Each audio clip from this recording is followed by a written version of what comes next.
जिस तरह मेरी शुरुआत एक अंतिम रूप ले रही है, उसी तरह तुम्हारी काबिलियत को भी एक नया अंजाम मिलेगा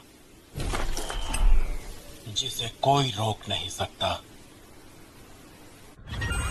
आप गेम्स किस वजह से खेलते हैं? चलिए थोड़ा पीछे चलते हैं वेदरमॉन द टूम गार्ड की हार के 3 दिन पहले।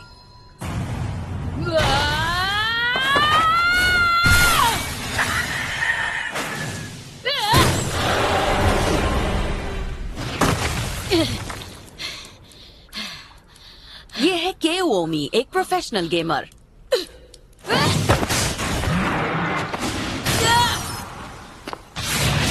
देखना, आज तो जिंदा नहीं बचेगा। Life tide leg serpent.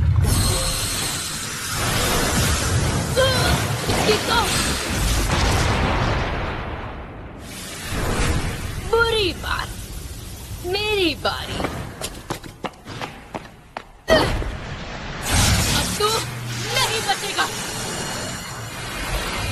Spirit fist.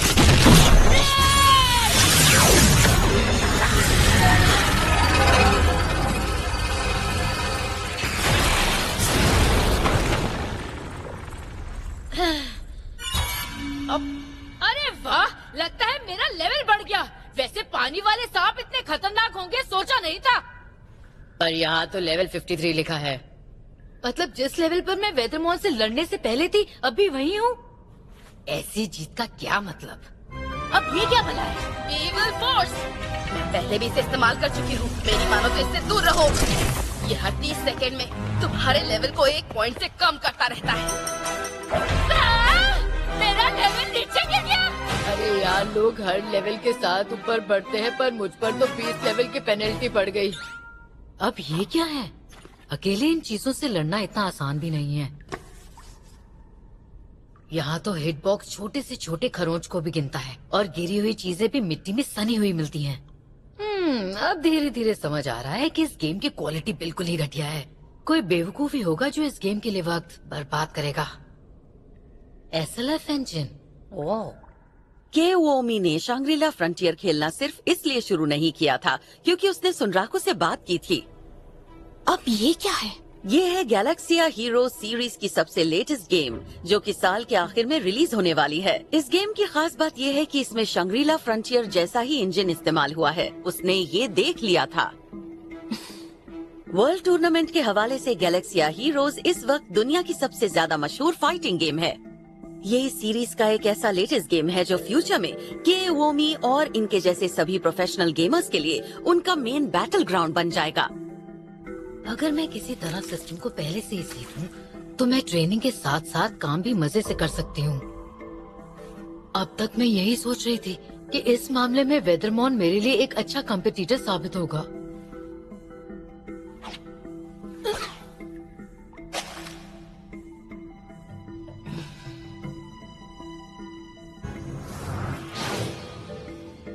हालांकि वो ड्रॉ स्ट्राइक कुछ ज्यादा ही बेकार था, फिर भी इसे पकड़ने की स्पीड ऐसी थी जैसे कोई भी इंसान कर सकता हो।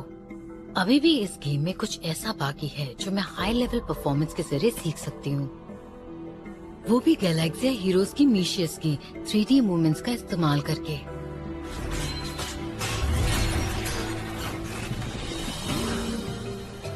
अगर उस दिन वहाँ सुनराको की जगह मैं वेदरमॉन से लड़ने के लिए मौजूद होती।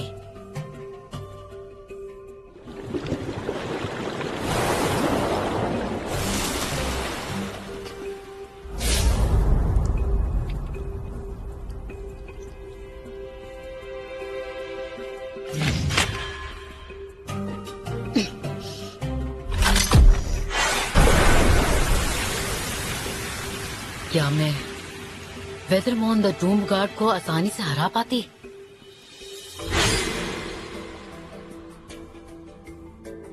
और वैसे भी पेंसिल गॉन को ऐसा लगा कि जैसे इस काम के लिए सुनराको मुझसे बेहतर होता। पर चाहे जो भी हो,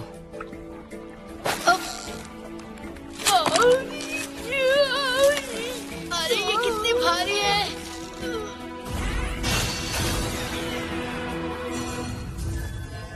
ना मैंने खुद को किसी से कम समझा और ना समझूंगी। मैं किसी से कम नहीं हूँ। अरे बाहर आ भी जा। लाल स्काई ब्लैक सरपेंट। ये आ गई।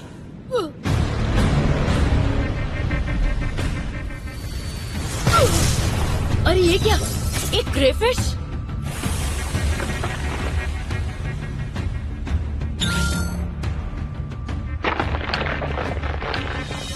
मुझे लगता है ये एक अनोखा दुश्मन है।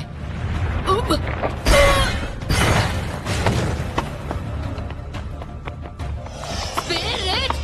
स्पिरिट! ये तो टूट ही नहीं रहा। केकड़े से और उम्मीद भी क्या की जा सकती है? क्या सुनराकू ने इस बारे में कुछ बताया था? अच्छा, मेरी बात सुनो कासुओ। क्या है? देखो, यहाँ कुछ रेयर एनिमीज हैं जैसे क्रेफिश, उनसे थोड़ा बचकर रहना। क्या क्रेफिश? आज तक उनसे मेरा सामना बस एक ही बार हुआ है। हद से ज्यादा तगड़े होते हैं। सही कहा, वो काफी ताकतवर था। शु, शु, शु। अगर इमूल यहाँ न होती तो मेरी शामत ही आ जाती। हमने मिलकर उसे हराया क्योंकि हमारी टीम का कोई तोड़ नहीं। शु, शु, शु। हालांकि उसे हराने के बदले हमें कुछ बढ़िया EXP भी मिले थे, लेकिन इसे हराने के लिए नहीं, तुम रहने दो। ये काम मैं खुद ही कर सकती हूँ। ओ अच्छा। हाँ, और वेदरमॉन की तरह मुझे इसे हराने के लिए सिर्फ एक ही मौका नहीं मिलेगा, समझे तुम? काश तुम उस दिन वहाँ होते और सब खुद देख पाती। शु, शु। खैर वैसे भी वो मैं के ओमी इस गेम की एक प्रोफेशनल प्लेयर है। अब समझ गई मैं। अगर मैं किसी की भी मदद के बिना अकेले ही इसे अपनी पहली कोशिश में हरा देती हूँ तो इसका मतलब होगा कि मैं जीत गई, है ना? सुन रखो,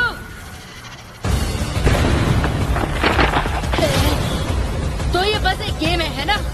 तो फिर इस गेम के अंदर अपना सब कुछ दांव पर लगाकर जीत हासिल करना ही मेरा काम है। अब दिखाती हूँ एक प्रो गेमर सीरियस हो तो वो क्या कर सकती है।